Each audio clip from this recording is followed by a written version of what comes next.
बिस्मिल्लाहिर्रहमानिर्रहीम। अस्सलामुअलैकुम स्टूडेंट्स, हमने ब्रांचेस ऑफ केमिस्ट्री टॉपिक को स्टार्ट किया हुआ है। ब्रांचेस ऑफ केमिस्ट्री में हमारे पास केमिस्ट्री का एड ब्रांच है एनवायरमेंटल केमिस्ट्री। आज के इस लेक्चर में हम एनवायरमेंटल केमिस्ट्री को डिस्कस करते हैं कि एनवायरमेंटल केमिस्ट्री कैसे कहते हैं। स्टूडेंट्स, ये जो टर्म एनवायरमेंटल केमिस्ट्री है ये दो अल्फाजों से बना है। इनमें पहला लफ्ज़ है एनवायरमेंटल। एनवायरमेंटल ये एनवायरनमेंट से निकला है और एनवायरनमेंट के मानी है माहौल। और दूसरा लफ्ज़ है केमिस्ट्री। केमिस्ट्री ये केमिस्ट्री को कहते हैं। स्टूडेंट्स, इस एनवायरमेंटल केमिस्ट्री में हम एनवायरनमेंट को स्टडी करते हैं। इस एनवायरनमेंट में जो केमिकल सब्सटेंसेस मौजूद होती है या जो केमिकल प्रोसेस होती है उसको हम स्टडी करते हैं।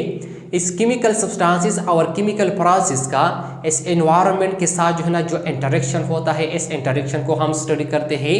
और इस केमिकल सब्सटेंसेस या केमिकल प्रोसेस का इस माहौल के ऊपर, इस एनवायरनमेंट के ऊपर जो इम्पेक्ट होते हैं, जो असरात होते हैं, उसको हम स्टडी करते हैं। अब स्टूडेंट्स आते हैं एनवायरमेंटल केमिस्ट्री के प्रॉपर डिफिनीशंस की तरफ कि इस एनवायरमेंटल केमिस्ट्री को जो है ना हम प्रॉपर तरीके से किस तरह डिफाइन करेंगे। इस एनवायरमेंटल केमिस्ट्री का डिफिनीशन है the branch of chemistry in which we study the interaction of chemical substances और processes with the environment and their impact on it is called environmental chemistry. Students, chemistry की वो शाख जिसमें हम chemical substances या chemical process और माहौल के दरमियान जो इंटरेक्शंस होता है, जो तामुल होता है, जो बाहमी अमल होता है, इसको हम स्टडी करते हैं। और इस केमिकल सब्सटेंसेस या केमिकल प्रोसेस का इस माहौल के ऊपर जो इम्पेक्ट होते हैं, इस माहौल के ऊपर जो असरात होते हैं, इसको हम स्टडी करते हैं। केमिस्ट्री के इस ब्रांच को, केमिस्ट्री के इस शाख को एनवायरमेंटल केमिस्ट्री कहते हैं।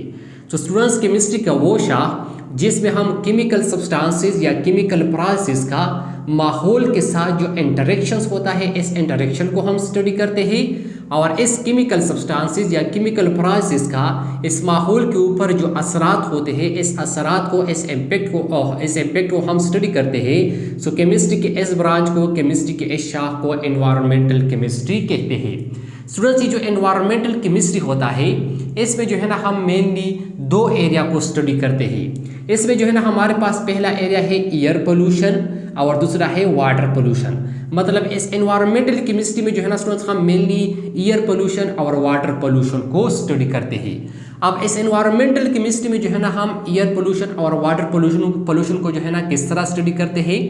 फॉर एग्जाम्पल स्टूडेंट्स, ये हमारे पास जो है ना एक फैक्ट्री है। अब स्टूडेंट्स, इस फैक्ट्री में जो है ना मुख्तलिफ किस्म की केमिकल प्रोसेस होती है और इस केमिकल प्रोसेस के दौरान जो है ना स्टूडेंट्स मुख्तलिफ किस्म की केमिकल सब्सटेंस जो है ना वो इस्तेमाल होते हैं।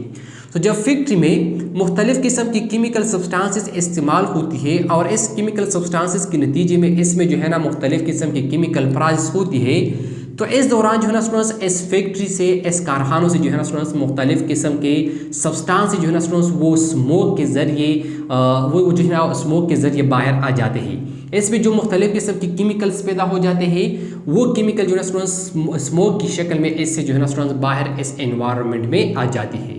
अब इस जो है ना स्टूडेंट्स इस फैक्ट्री से जो मेनली मुख्तलिफ किस्म के केमिकल सब्सटेंसेस या मुख्तलिफ किस्म के गैसेस प्रोड्यूस होते हैं, इसमें जो है ना स्टूडेंट्स हमारे पास एक गैस है CFCS मतलब क्लोरोफ्लोरोकार्बन। एक है हमारे पास oxide of nitrogen, oxide of carbon और oxide of sulphur. Oxide of nitrogen का मतलब है कि nitrogen monoxide, nitrogen dioxide, nitrogen trioxide. इसके साथ साथ ऑक्साइड ऑफ कार्बन का मतलब है carbon monoxide, carbon dioxide and so on. और जो ऑक्साइड ऑफ सल्फर है, ऑक्साइड ऑफ सल्फर इसका मतलब है कि sulphur monoxide, sulphur dioxide etcetera.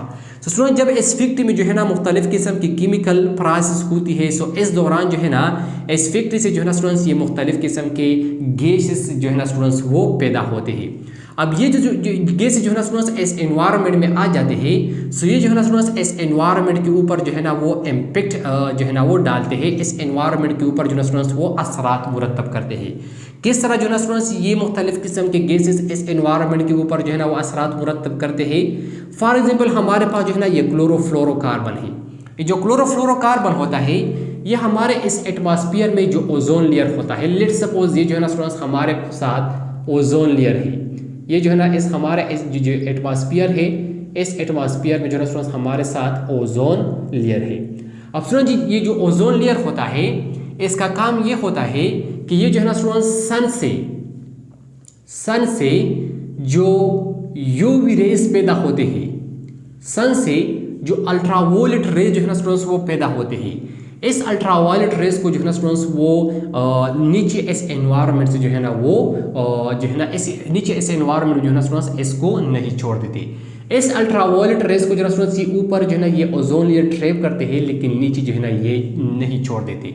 अब ये जो क्लोरोफ्लोरोकार्बन होता है, इस क्लोरोफ्लोरोकार्बन की वजह से ये जो क्लोरोफ्लोरोकार्बन होता है, इस क्लोरोफ्लोरोकार्बन की वजह से जो ओजोन लेयर होता है, एक जो है ना ये ओजोन लेयर ये कम हो जाता है, इसमें जो है स्टूडेंट्स डिप्लीशंस का अमल हो जाता है।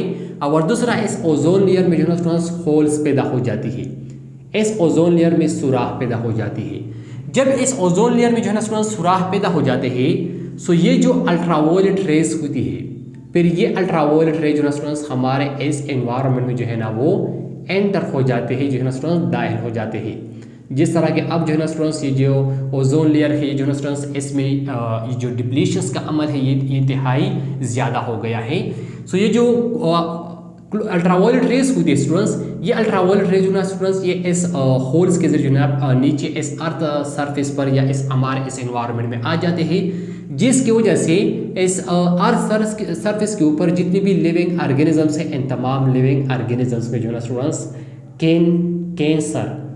कैंसर जो है ना स्टूडेंट्स वो काज हो जाता है। तो जो है ना स्टूडेंट्स सिर्फ ये क्लोरोफ्लोरोकार्बन है, बाकी ये जो गैसेस मॉलिक्यूल है, इस गैसेस मॉलिक्यूल से जो है ना स्टूडेंट्स इस एनवायरनमेंट में एसिड बन जाते हैं। इससे क्या बन जाते हैं? ऐसे जो है ना स्टूडेंट्स एसिड बन जाते हैं। ये जो नाइट्रोजन, ऑक्साइड ऑफ नाइट्रोजन है, ऑक्साइड ऑफ कार्बन है, ऑक्साइड ऑफ जो है ना सल्फर है, जब ये इस एनवायरनमेंट में आ जाते हैं तो हमारे इस एनवायरनमेंट में या इस एटमॉस्फेयर में जो है ना स्टूडेंट्स वाटर वेपर्स मौजूद होती है।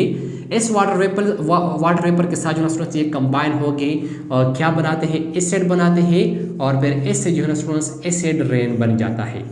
इससे क्या बन जाता है? ऐसे जो है ना स्टूडेंट्स एसिड रेन बन जाता है।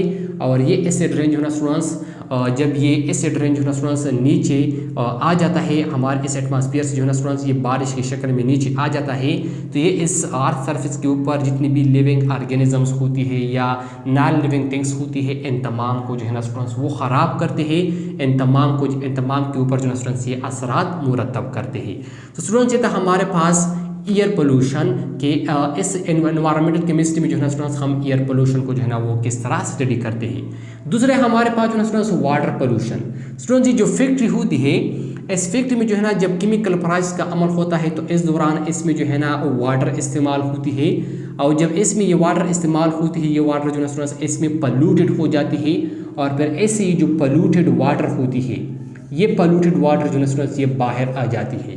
तो जब इससे ये पॉल्यूटेड वाटर बाहर आ जाते हैं, ये पॉल्यूटेड वाटर जो है ना स्टूडेंट्स ये चले जाते हैं रिवर्स में, ये रिवर्स में चले जाते हैं, लेक्स में चले जाते हैं, इसके साथ साथ पॉन्ड्स में चले जाते हैं।